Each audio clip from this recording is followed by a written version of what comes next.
Hey there and welcome to the Knit Show. I'm Vickie Howell. Today we are focused on vintage style. That means all those special little touches that make old school still cool. We are going to have Amanda Jarvis from Lorna's Laces here in the studio.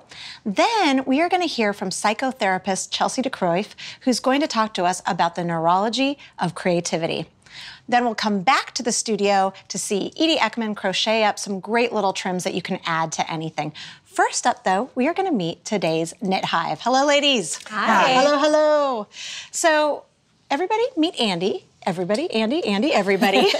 Andy and I have known each other for years, and we often, well, when we can, we get together for craft dates. Right. They don't intend to be craft dates, but there's always a craft involved. We knit, we crochet, we've blown glass, because there was a Groupon for it. Yes, never again. We made Valentine's Day wreaths. Yes. And then what else? We found vintage bicentennial fabric at the thrift store and decided to make matching skirts for everybody that, well, us, our kids. Yeah, I made shorts for my boyfriend. Like, it was, did you really? I did. That's a good man. Because it's Alexander Hamilton shorts and stuff. That's awesome. So, but the reason why I really wanted you to be on this particular episode is because you're the queen of vintage. Her entire house is still, you know, mostly 50s and 60s and tiptoeing into 70s. Yes. By the time you're like 85, you might get to the 80s and 90s. Like, we'll see, we'll see. And I was hoping that maybe you brought a little bit of that vintage for us to see. I did. The project that I'm knitting today is not vintage, but I have been working on a vintage embroidery kit. I'm making a pillow. God, that's so pretty. And I'm going to use this vintage fabric that I got in a estate sale for the backing. A little hot pink. Oh, yes. Piping. That is so good. Yes. I think it's going to be pretty amazing. It's So, cool, right? Oh, it's beautiful. I've always got some sort of vintage project You do. on the burners somewhere. And also, what's happening with that bag that I keep trying to steal from you for like 10 years? It's been, yeah, someday I'll find you one. So this is an Enid Collins vintage knitting bag. It's so beautiful. Yeah. It's so good. Well, I'm so happy to have you here. Thanks for so having good. So, Sue, you have been knitting since you were a child? 10. Since you were 10. Who taught you how to knit? A lady in a department store in Baton Rouge, Louisiana. They taught knitting in department stores? All you had to do was buy the yarn, buy the needles, and she would teach you to knit. I love that. You know, I was recently in the UK and they sold yarn in department stores too, and I was so jealous. That seems amazing. It was the knitting nook. The knitting nook. Oh, so cute. And what are your favorite types of things to knit? Oh, I like to knit everything. Now, just big stuff. Good for you. Good for you. Do you who do you knit for usually? I knit for the people that my grandson is a special needs person, and I donate all the things that I knit for him. Oh, that's wonderful. And they sell it in their secondhand store. Is there a particular charity that you do that we could mention today? It's the, I'll have to remember, I'm sorry. That's okay. You tell us and we'll put it up on the website and then we can link to it, okay? All right. That sounds good? Thank you. All right. And then May is, she's been behind the camera for some of this and she was kind of like fiending on the yarn, so we convinced her to come over to the yarny dark side. You started finger knitting. I did. It was one of the first forms of knitting that I was taught. My mother is the crafty one. She taught me knitting and crochet and stitching. This was just one of the most fun things that I would do as a child because it was very easy. Yeah. And I would decorate trees or around the house. But it's a whole family of crafty women that I come from. You know, it actually, like the chunky yarn looks very kind of cool. Like if you put big pom-poms or tassels at the end. That's what I was thinking. Call it a day. I'm also maybe thinking this could be a tail. A tail? Get crafty. Okay, all right. Wall hanging. Are we talking cosplay again? Are we back to that? I mean, there are options. There are options. Well, how about you guys hang out, whatever needle art you decide to do, knit, finger knit, and I'm gonna go meet our first guest. You got it. My first guest in the studio today is the owner of Mrs. Crosby's and also Lorna's Laces, Amanda Jarvis. Thank you so much for being here. Thanks for having me, Vickie. And congratulations. Recently, you took over the company's. It is now yours. How are you feeling about it? I'm excited and looking forward to the things that we're going to do in the future. And you've done so much. Trying so much new things. You've been with this company, though, for 14 years. Yeah, so it's yours already. Yeah. It's already yours. I like to think that I that I helped out along the way. Yeah, you did for sure. So what I love about you being here for this episode especially is because Mrs. Crosby actually has kind of a vintage tie-in. What was the thought behind developing kind of a persona for your brand? Well, with Lorna's Laces, we have a history of reliability and a history of consistency across all of the things that we do, which while it's interesting and lots of fun, it doesn't give us an opportunity to play, especially with limited things. So part of our idea was that Mrs. Crosby has a personality that she can travel around the world and she can find these little hidden gems and bring them back to us. And then we got to do a whole new set of imagery and a whole new vibe for a company and just about going how to play. And have a good time with the work that we're doing every day. And if she can also be on a train with a vintage carpet bag and doesn't probably a hurt chapeau, anything. it really lends to everything. So we're going to be focused today on a project that is vintage inspired. Yes, absolutely. Why don't you tell us about it? So today we're talking about the layover cuffs. The idea behind these being that when it's wintertime and you're in your wool pea coat, you need a little flair, a little color. And we took these and added in some vintage details like the Pico edging and our cute little vintage buttons. These are actually antique. One of the girls at the studio gave them to me for this project. I was very excited. And how you can bring a little bit of like lively vintage detail into your everyday life and something that you can just pick up and throw on to make extra special. Absolutely. And the other thing is that this is a layover project because you could also make it during a layover. Absolutely. Right? You know, I actually knit the first one of the mitts on a flight back from Alabama. It was an hour and 10-minute flight, which got me thinking about the fact that you could knit each one of these mitts in about an hour and a half. So you're going to be able to take care of it and get a project while you're on the road, sitting in an airport, having a cup of coffee, or waiting for your next train to come. Yeah, make them tonight and wear them tomorrow. Exactly. Well, why don't we start making them now? Excellent. Okay. So the first thing that I learned how to do when designing these mitts was to do a Pico Cast On, which I had never done before, so that was kind of fun to pick up a new technique along the way. You're gonna start by just doing your regular slip knot to cast on. And then I like a long tail cast on to start with. So you're gonna cast on 5 stitches.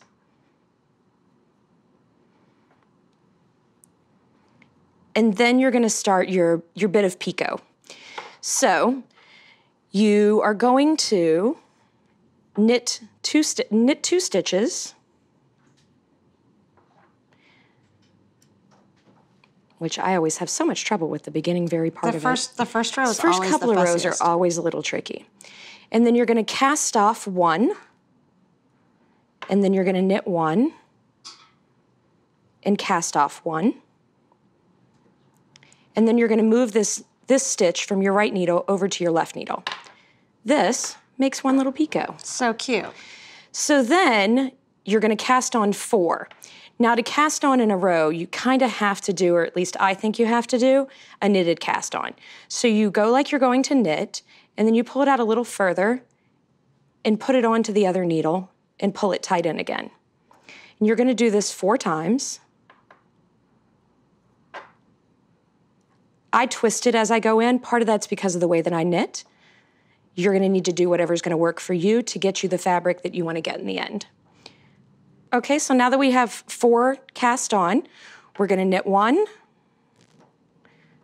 knit 2,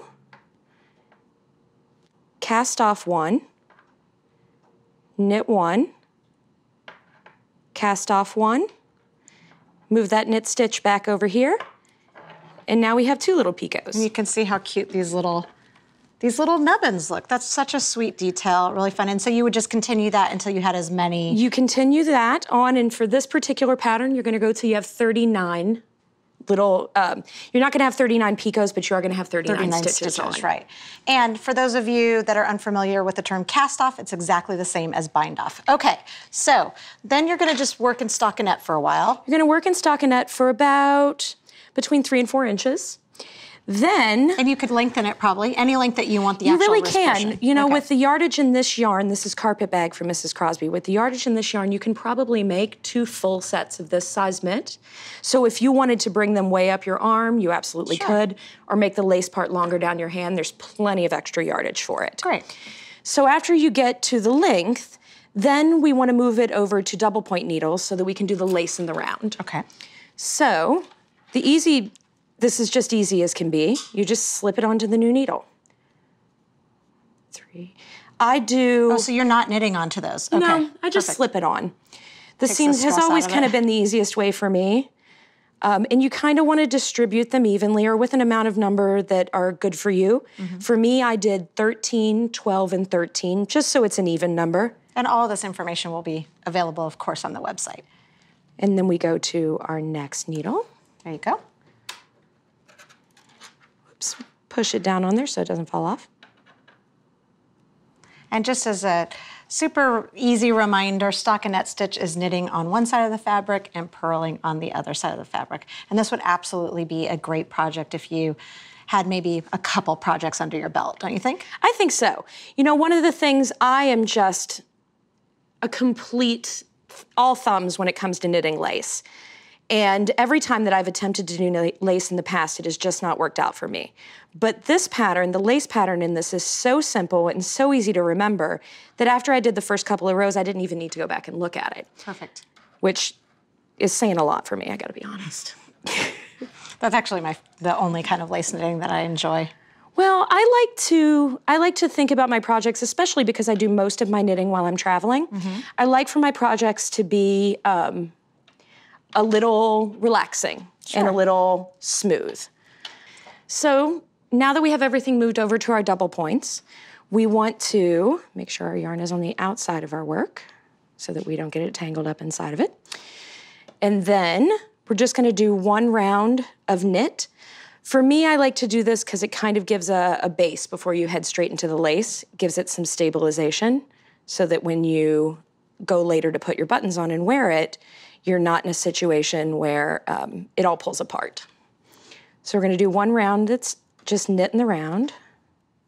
And if you've never worked with double pointed needles before, this is actually a great introductory project, I think. I think so, and I think the most important thing to remember is that it's just sticks and string. And yeah, there are 4 needles here, but you're only using 2 of them at a time, just like with anything else. There's no reason to be worried about it or be scared of it.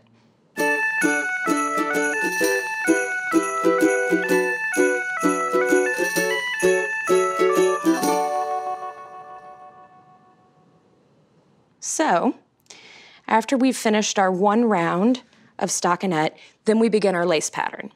So to do this, we're just gonna knit 1. That kind of gets us in the right place for where the pattern starts.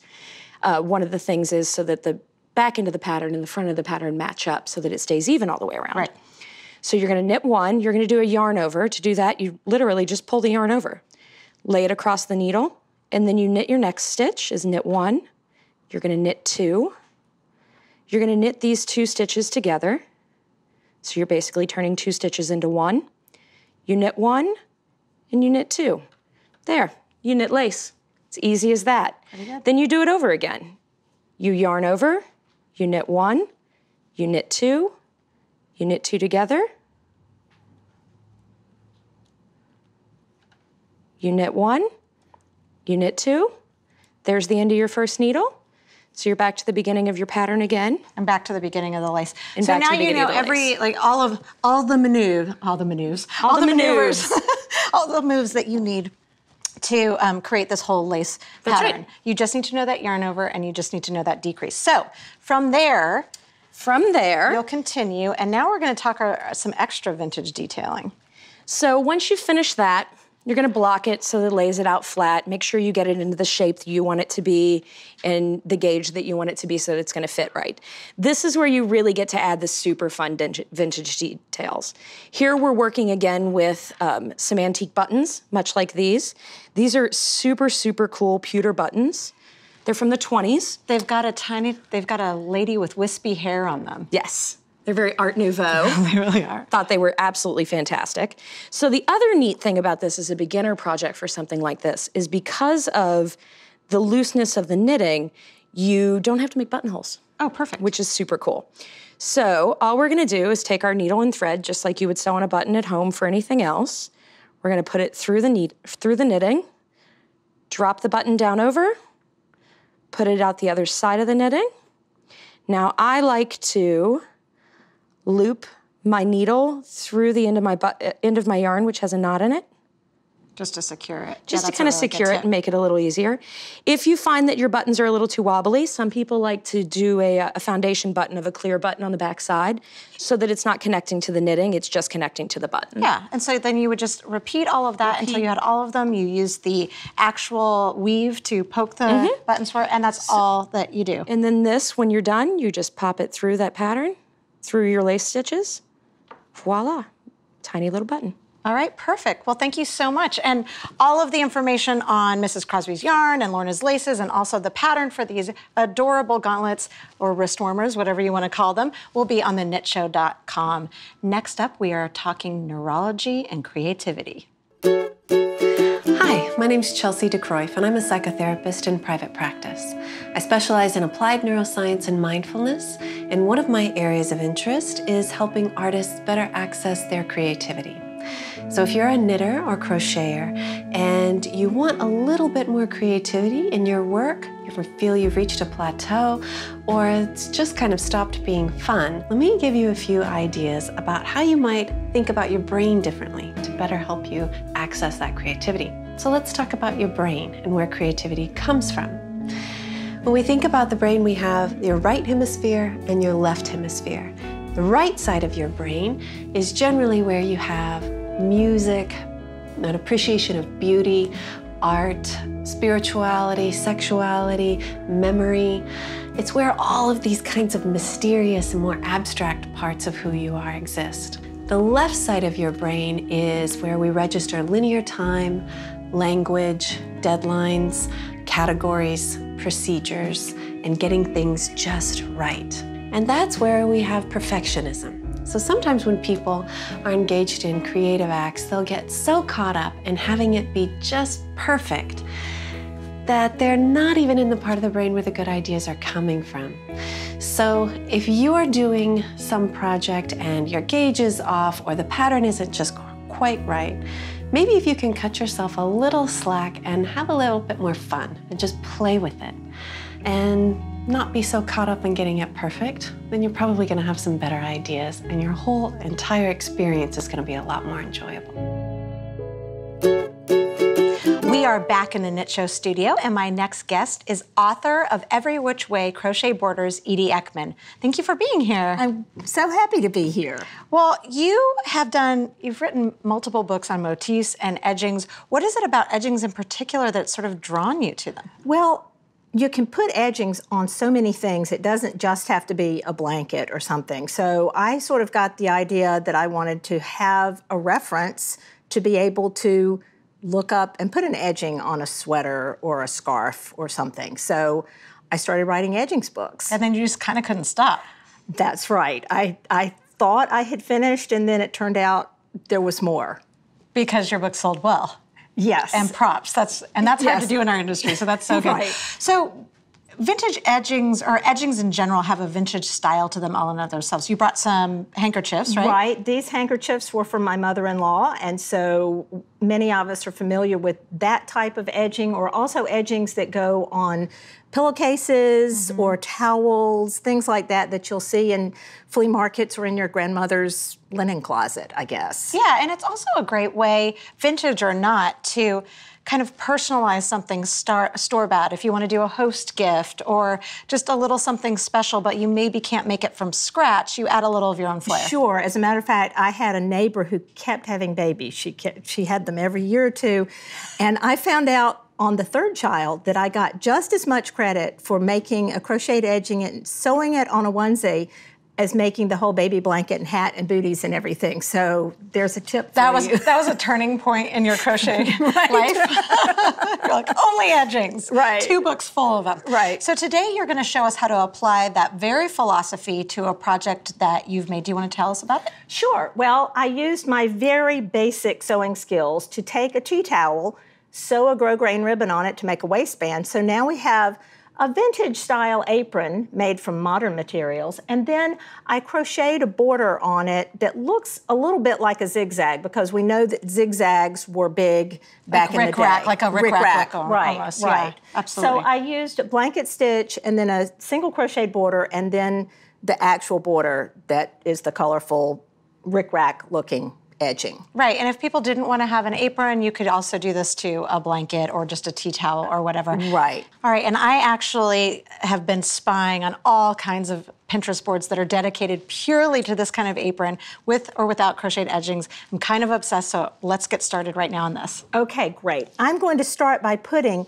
a blanket stitch on the edging, and I'm actually going to use the hem here to help me figure out exactly where to put it. So I have used a sharp embroidery needle, so you have to have a sharp point on this. And I've tied a little knot. I haven't tied a little knot. I will tie a little knot here. And you're just using the exact same crochet thread that you'll be using to crochet your edging. Right, this is size 10 crochet cotton, because I wanted something a little bit small. And I'll start right here near the edge. You'll be starting further back. And I'm going to just take a little stitch here to get started. Pull it through.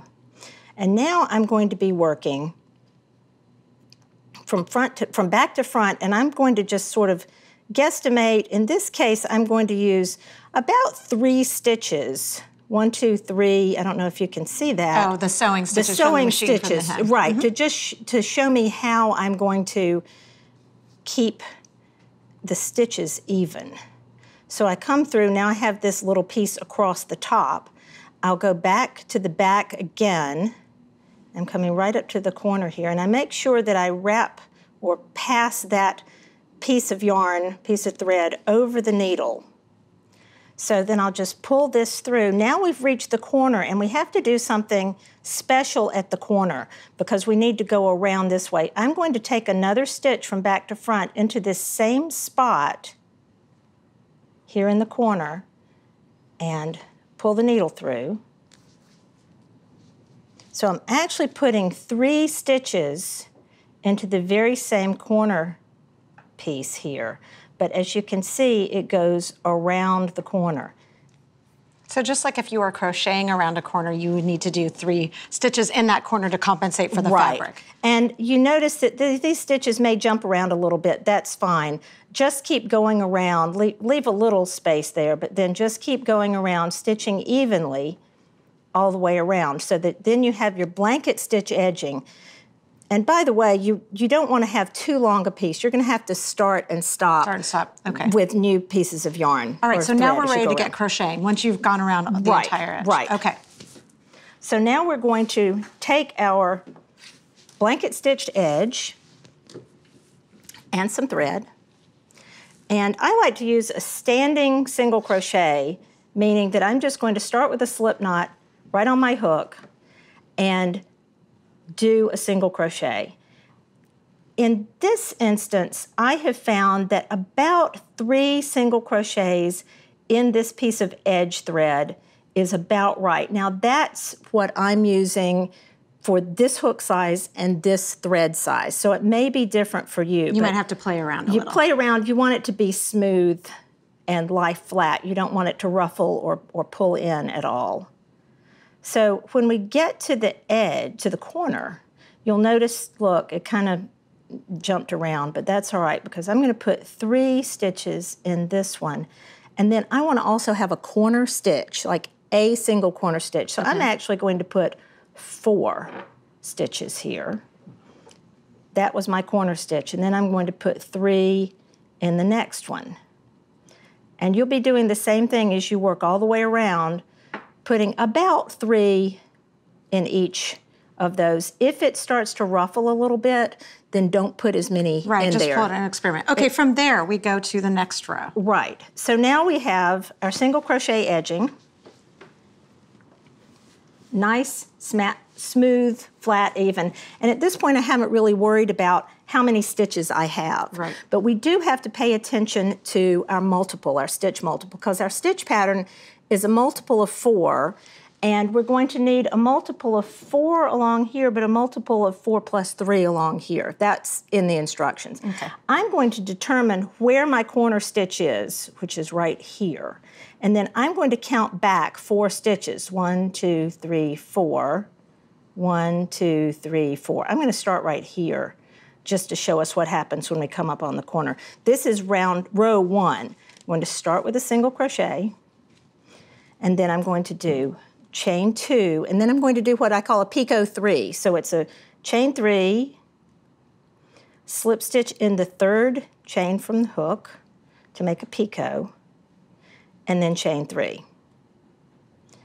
Skip 1, 2, 3 single crochets and put a single crochet in the next. So that I'm going to do another repeat of that. And this is my picot, chain 3, and now I have hit my corner stitch. So I'm going to skip 1, 2, 3, single crochet into my corner stitch. The reason I want to do that is because I want this edging to lie flat around the corner, and all these edgings do lie flat around the corner. Apparently, I can't talk and crochet at the same time. That's okay. As long as you've done that, then we are good to show the final step. All right. So now we have row 1 that has been done. I'm going to take, I can turn it around and go back, or I can cut the yarn and start again on the right side, which is easy enough to do. And again, I'm going to start right here near the edge. I'll just start by putting a single crochet in the single crochet, chain 1, and then I'm going to single crochet into the chain here, chain 5, 1, 2, 3, 4, 5, jump over that picot and work into the chain. Normally we're going to be working into chain spaces, but in this particular border, we're working into the chain itself. And again, this is arranged, you just keep going around, but when you get to the corner, here we are at the corner, you're going to do exactly the same thing. So this really doesn't take a lot of planning because you're doing the same thing at the corner, all the way around. And then you'll just continue that and just continue it all the way around. And the complete instructions for this edging will be on our website, theknitshow.com, and I'm pretty sure Edie will write up the apron pattern too, as well, or the instructions. Very simple sewing. Thank you so much for being here. I really appreciate it. It was great to be here. Next up, we're Gaga for Granny Squares. My go-to stitch for bringing a little vintage kitsch into clothing or home decor are granny squares. I love granny squares. Part of it is because I collect vintage knitting and crochet magazines, and they always have the most amazing granny square projects in them. But the other thing is there's something that feels a little bit modern by the modular construction and how you can really add a little tiny one to an edging or go big and it can be a blanket. There's so many possibilities. So I'm going to show you the very basics of how you can get started on crocheting a granny square. All right, so I have my bamboo hook. I've got some yarn. You can either make these multiple colors or just one color. You're going to start by making a chain of 6. Then you want to slip stitch in the first chain. And what that does is that creates your center ring. And you can see that there. Okay, so from here, we're going to be working in our center of our ring. First, we're going to chain 3, and that's because we're about to do a double crochet, and we need to create the height for that. So we'll do 2 double crochets. And that counts as our first granny cluster. All right, then to create the corners, we're going to chain 3 more. And then we want another set of clusters. 1, 2, and then my third double crochet. Then we're at our next corner.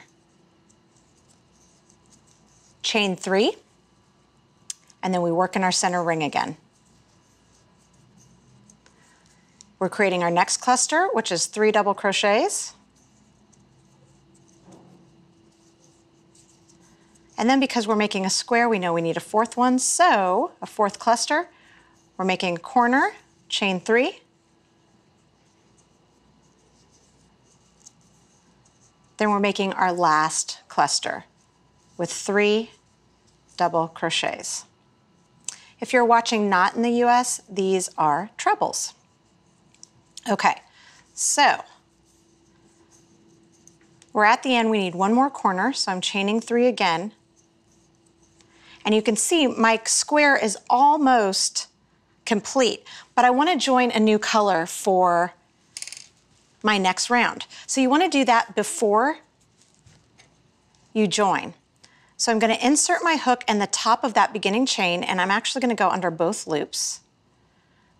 But honestly, just as long as you get them together, it's no big deal. I'm going to lay over that second color, and I pull it through. And that is how I join the second color. I'm going to let go of that first color. I'm going to move this over here so you can see a little bit easier. Okay, from here, and just so you know, I'm working from a chart. You can work from written instructions or a chart, and I'll provide both of those on our website. I'm going to chain 3, again, just like before. That's going to create our double crochet height, but I want an additional chain, so 4 altogether, because this is going to be like a double crochet, and this is going to act as a chain 1. And I'll show you what I mean as I go around. So from here, for round 2, we're going to work in the corners. And again, these are clusters of double crochets in the US, trebles in the UK. This is a corner though, so we need to do those chains again. 3 chains. And then we're gonna do another cluster of 3 double crochets, all still in that same 3 chain space.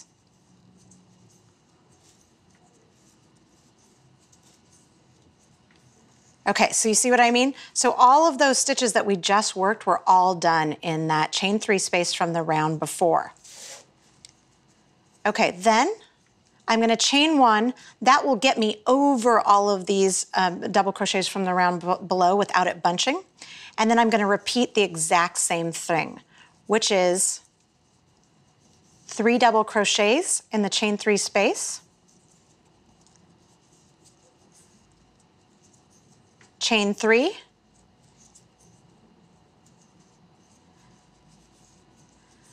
and then I'm going to repeat those 3 double crochets, trebles if you're not in the US. All right, so I've finished that second corner. From there, I need to chain 1 so I can get over the next 3 stitches, and then I'm going to repeat.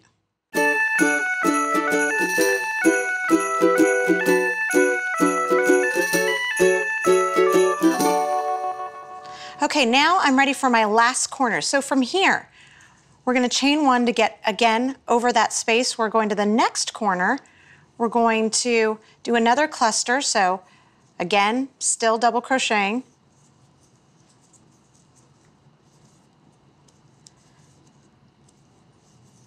Then, as we do around our last corner, you'll notice that where we started, that beginning chain 3, it was a chain 4, but the chain 3, the beginning chains of the chain 3 is going to count as our last double crochet. So that means that we only need to do 2 more. Then when we join the round, and if we weren't going to join another color for the next round, if we were going to continue in this color, then we don't have to do anything except count up 3 chains, 1, 2, 3. We know that that 4th one was supposed to be a chain space, so we leave that be. We insert the hook in that chain, yarn over, pull through, and that is a slip stitch. And you can continue in that manner for as long as you want your square to be big. And you can see that I've done something like that here in different colors. It can get as big as you want, with just some minor changes. And I will have the entire chart and pattern for a granny square on theknitshow.com. And if you don't feel like going bigger, you can just practice making 2 little squares, and you can make your own pin cushion by just making 2, sewing them together. So cute, a little vintage kitsch for your craft room. All right, that's it for us today. Thank you so much for hanging out, watching, and getting your vintage style on with us. Knit Hive, thank you so much for being here. Andy, Sue, May, I loved hanging out with you. Don't forget, all of the patterns from today's episode and any episode in the season can be found at theknitshow.com. Please stay tuned for our next episode where we are going to be celebrating handmade holidays. We'll have a whole list of gifty items for you. We'll make a holiday stocking. We'll also make a great gift or 2. We will have Susan B. Anderson, and also you use Heather Woolpole. Until next time, take a little time to be creative, breathe in, knit out.